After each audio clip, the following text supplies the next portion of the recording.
Hello, everyone, and welcome to Big League Dreaming, the podcast of show all about baseball, dreams, and family. I'm John Gonzalez, the dad, and the format of this podcast, it's the dad and his three sons talking about the game of baseball. And it's not nostalgic, and we're not just talking about the games that maybe I coached or they coached or played in, and we're not just talking about little league stories or college stories.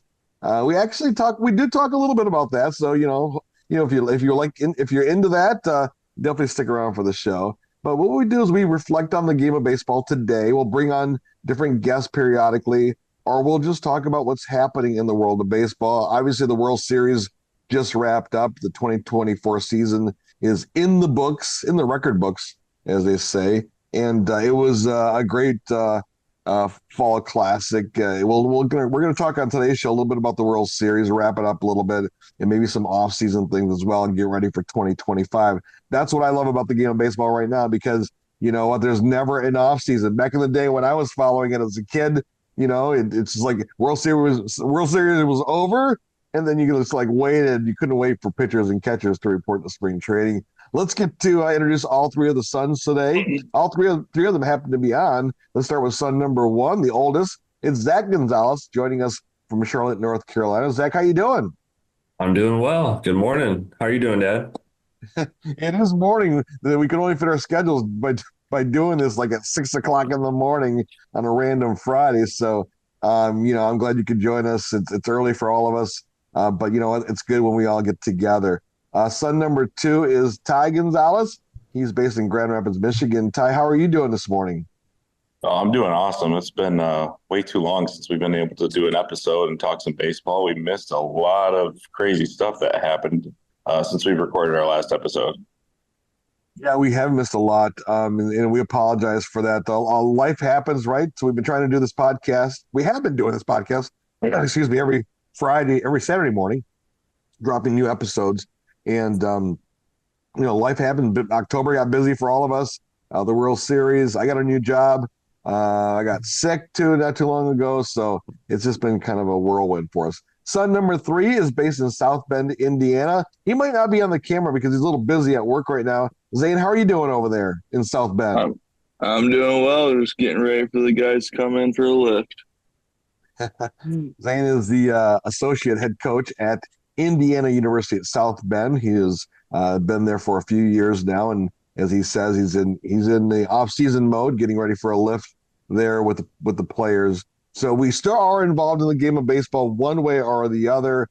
Zach works part-time at the Charlotte Knights, AAA affiliate of the Chicago White Sox.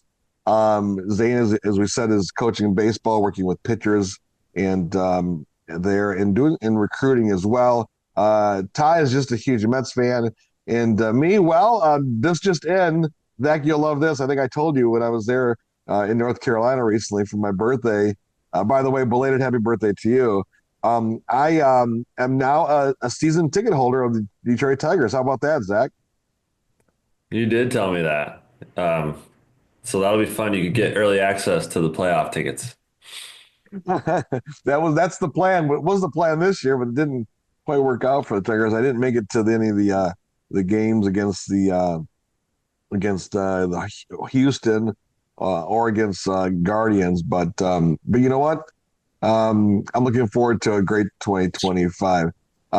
Zane, you are the Red Sox fan, and I'm noticing. Well, we're going to talk World Series in a second. But Zane, I love to hear from your perspective. Like, how do you follow the World Series when you're in the middle of fall ball yourself? You just kind of, I mean, the playoffs are easy to follow because, the way they stagger the games is you'll have, you know, a day game, then you'll have like that 4 or 5 o'clock game, then you'll have a night game. So like, it's just on all day. But during fall ball, like, it's kind of pretty long days because you'll be done with practice and everything. And next thing you know, it's like, oh, yeah, that's right. The World Series is on. Let me stay up and watch this. Right. So it's a lot easier for you than you would imagine because you have time in between things. That's great. Well, let's get to our World Series reaction. We'll start with there, and then we'll talk about free agents and off season. Let's start with you, Zach, in North Carolina, the Mariners fan. What was your perspective of Your thoughts on this year's World Series? Yeah, so obviously the Dodgers won 4 games to 1, and I was surprised that the Yankees didn't put up a bigger fight. Like after the Dodgers went up 3-0, like it just felt like a sweep was coming. But man, that Freddie Freeman, he definitely had a series. That walk-off grand slam that happened in game one, that was so Yeah, incredible to dude. watch. Yeah, it was really incredible to watch what Freddie Freeman and the Dodgers were able to do in the postseason and in the World Series. Like you said, after 3 games, it just felt like a sweep. I don't know about you, Zach, but well, yeah, you already know. I was rooting for the Yankees there, right? I wanted Game 7. Yeah, you wanted more baseball. I would have been fine with more baseball, but I was definitely rooting for the Dodgers, not the Yankees. I think a lot of people were. Ty, what about you? Because it's pretty unusual that the number one seed team and the number two team, kind of like preseason especially early in the season as things were going, those two teams seem to be like the best two coming out of both leagues, and then they end up in the World Series. What did you think, Ty?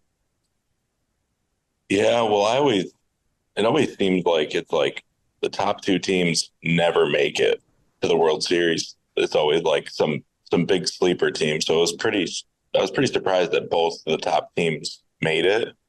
And then it honestly felt like the Yankees just, I mean, the game five they lost, it looked like they did it on purpose. It was bad. Like it just looked really like I don't think they're actually playing. It seemed like they were just out of it. Judges dropped fly balls, and it just was like, is this the White Sox throwing the series? Like, what are they doing? It was pretty shocking to me, honestly. It's weird to see lapses like that. I mean, their defense just all of a sudden was gone. Same thing happened with the Guardians.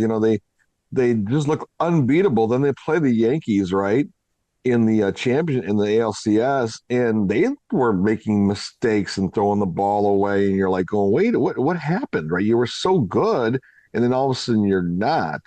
And the Yankees did the same thing too. You're like, going, this is not the Yankees team. Good observation. But it's interesting to see what some teams. I guess you just have to be consistent, right, Ty? Yeah. Yep. It's all about consistency. And after playing 180 games, it gets tough. That's true. Speaking of that, Zane, I'd love to hear your perspective on bullpens since you're still in the game and you're watching what's happening with pitchers. Bullpens are getting a little tired at the World Series time. Give us your thoughts on the Dodgers and Yankees World Series and your thoughts on pitchers. Well, I mean, I thought the story was kind of, the Dodgers had starters that had good starts in 5, 6 innings and didn't have to deplete their bullpen that much, whereas the Yankees kind of had to tap into those bullpen arms a little sooner.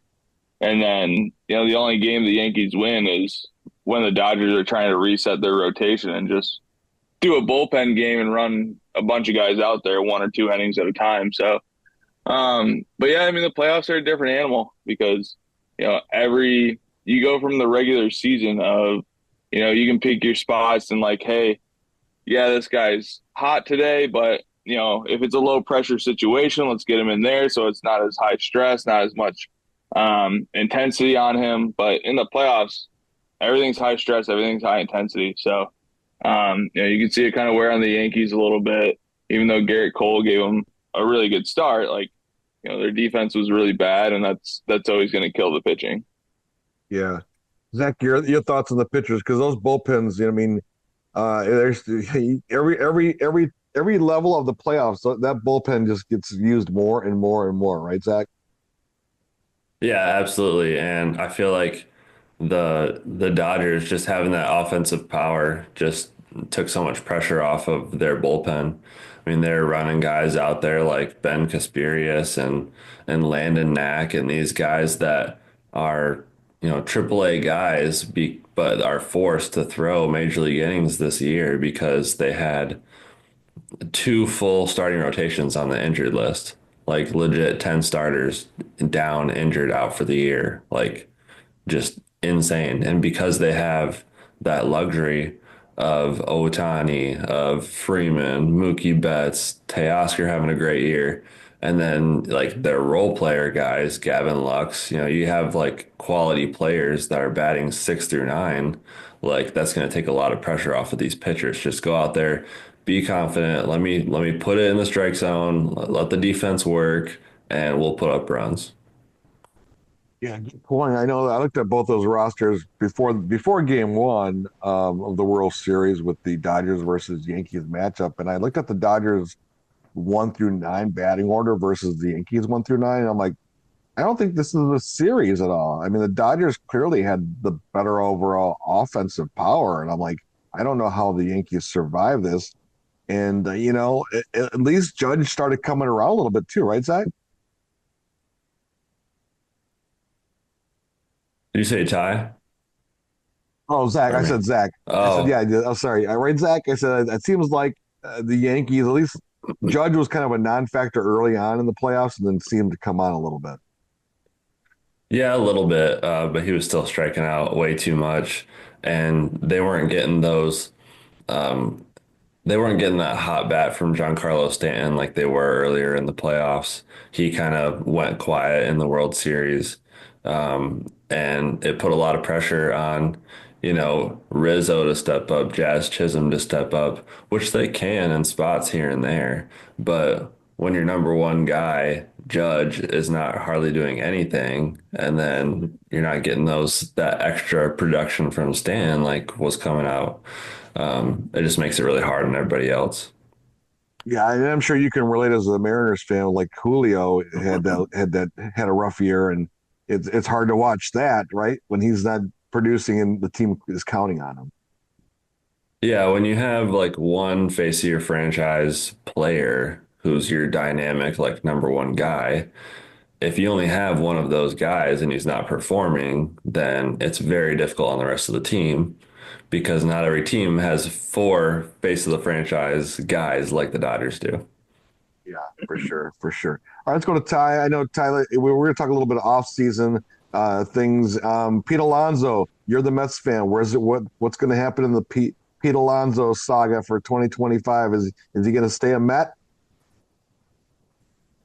I sure hope so. I really do, but I just don't.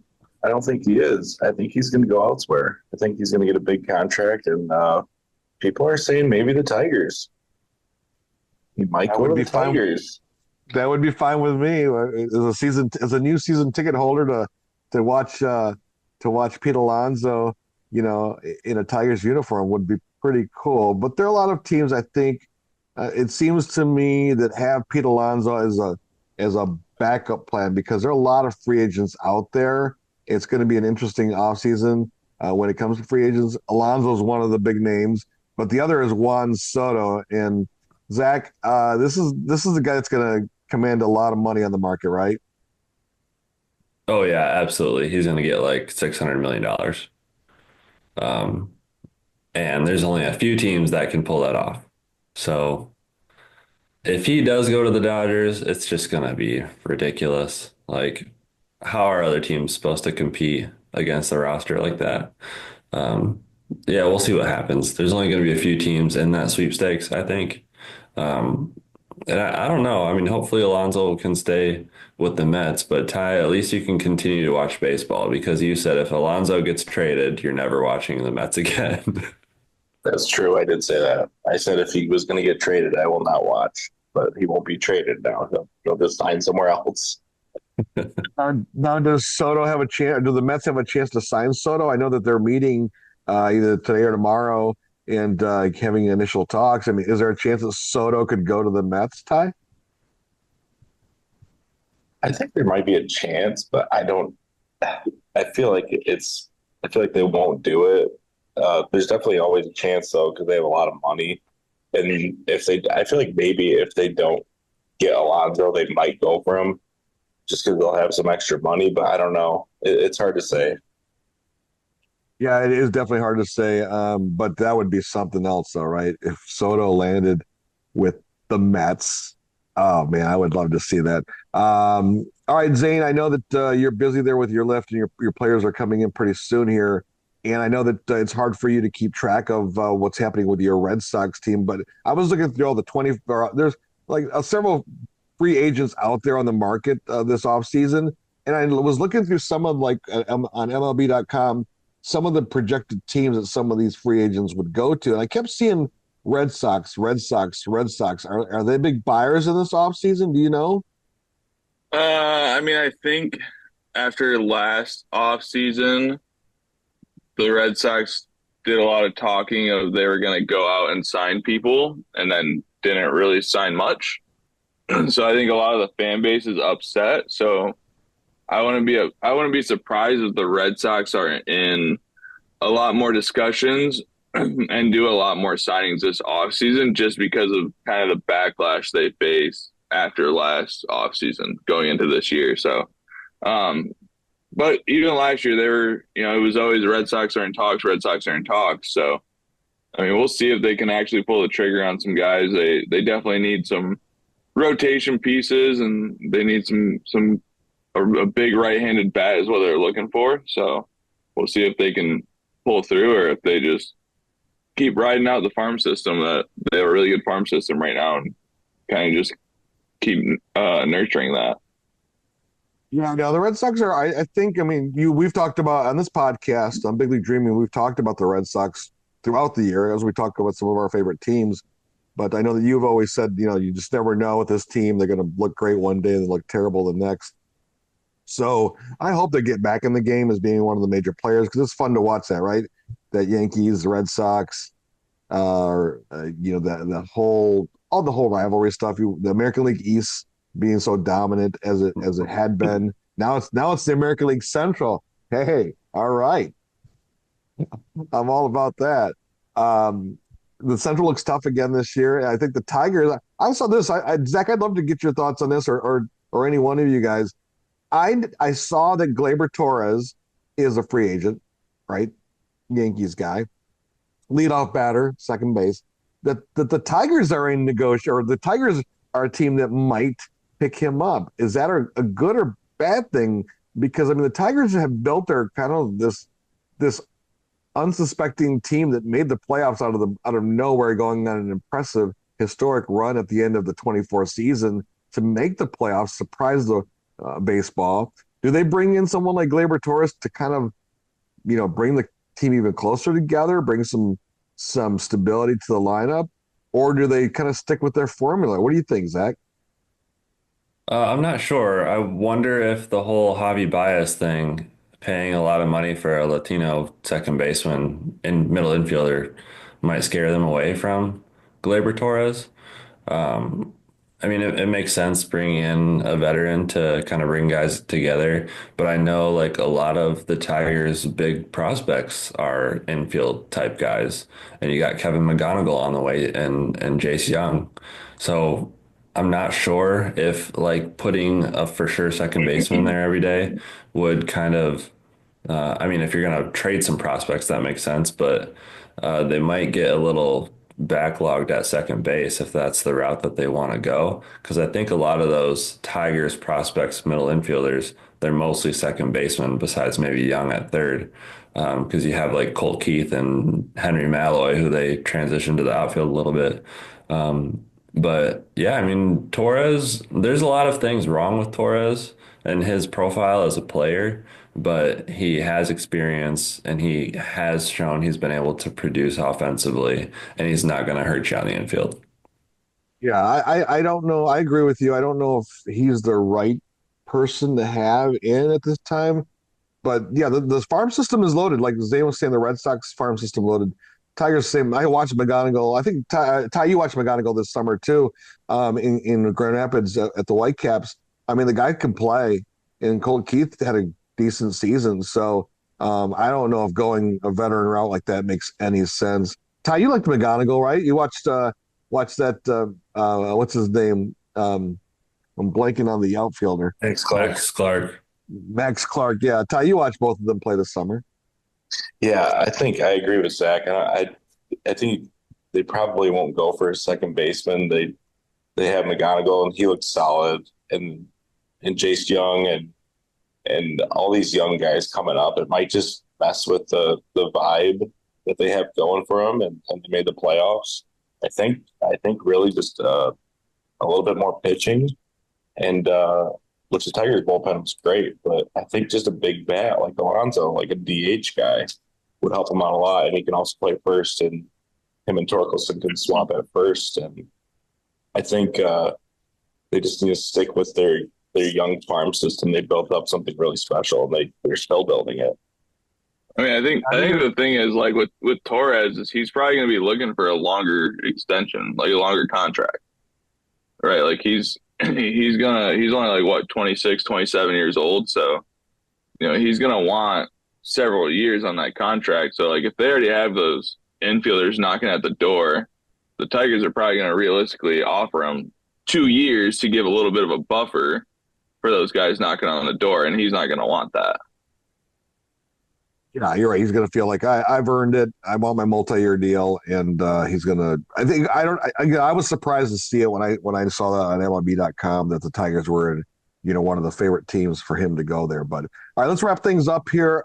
Let's kind of give our thoughts on the off season. Anything we're looking forward to. I know the award season is coming up here with a lot of the major awards being doled out during this what is it called? MLB All-Star, or not All-Star weekend, but MLB weekend, right? Coming up in Las Vegas.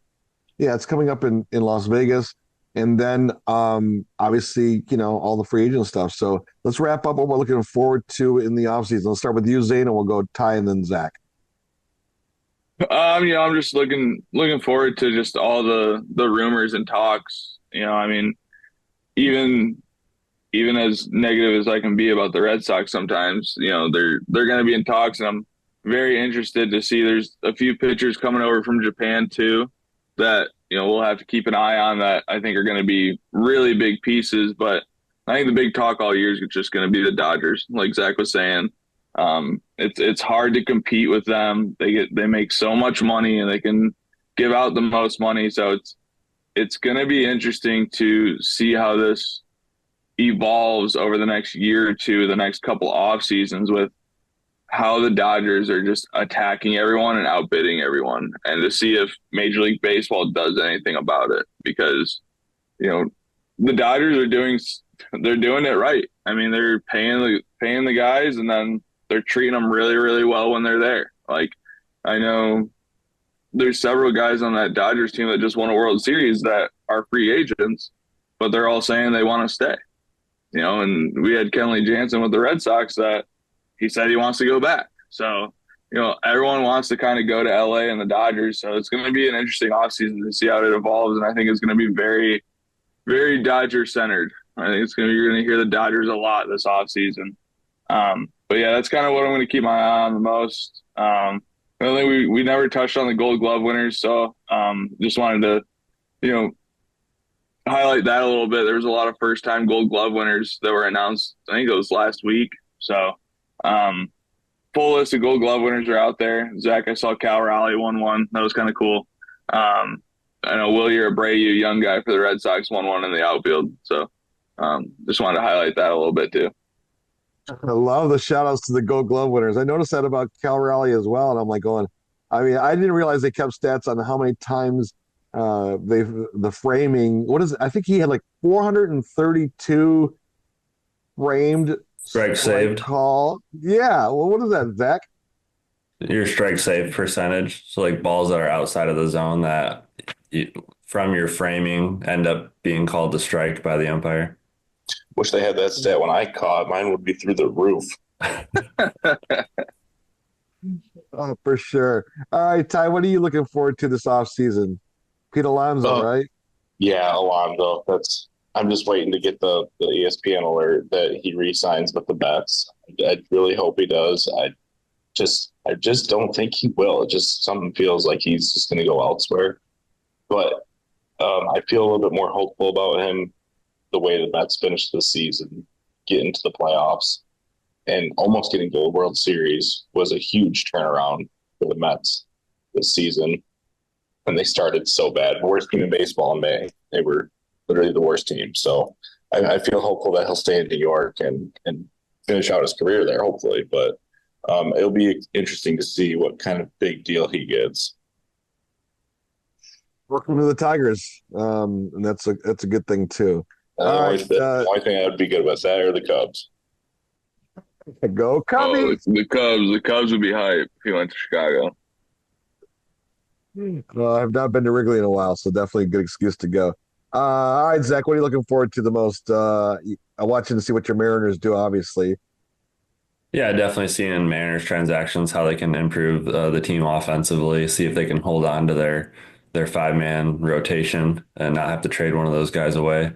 Um, which they've been linked to the Red Sox a lot because Red Sox need pitching, and they're saying, let's get Tristan Casas, let's get Jaron Duran from the Red Sox for one of our pitchers. I don't know if I like that idea, but yeah, looking forward to hopefully seeing some top prospects traded this offseason because at the trade deadline, 2024, there was like one top 100 prospect that was traded. Like right now, across MLB, all 30 teams are kind of hoarding their prospects. Like they want to keep their top guys. So I'm looking forward to hopefully seeing some guys get shuffled around as far as top prospects go. Um, and the Red Sox and the Tigers are both in very good shape regarding the farm system. Definitely the Red Sox. I mean, Roman Anthony and then Christian Campbell has come out of nowhere to become Baseball America Minor League Player of the Year. Just yeah, like nobody was tracking this guy, and then all of a sudden he's the best second baseman in the whole minor leagues. Um, but yeah, looking forward to the GM meetings wrap up this week, and then the winter meetings are December 9th through the 12th. That'll be in Dallas. So that's when a lot of the teams will see each other in person and hopefully make some trades or sign guys. So that second week of December is what I'll really be looking forward to see some hot stove transactions happen. Love it. Hot stove transactions. It's going to be a fun off season, folks. We appreciate you tuning in. We are Big League Dreaming, the podcast, a show about baseball, dreams, and family. You just met all three of the sons, Zach, Ty, and Zane. Zane's heading off with his players. Great seeing you, Zane. Great talking to you. Ty heading back to heading to work this morning, and then Zach there in North Carolina, getting up and pretty soon getting those girls out the door and off to start their day as well. So thank you everyone for joining us. I know that Ty is a little wrapped up right now. Zach, why don't you tell everyone where to get more information about Big League Dreaming the podcast? Yeah, you can follow us on Twitter or X at BLDpod at BLDPOD. You can email us bigleaguedreaming at gmail.com, and we come out with episodes every Saturday morning. Gonna get back on that schedule, 9 a.m. Saturday morning drops. Thank you, everybody.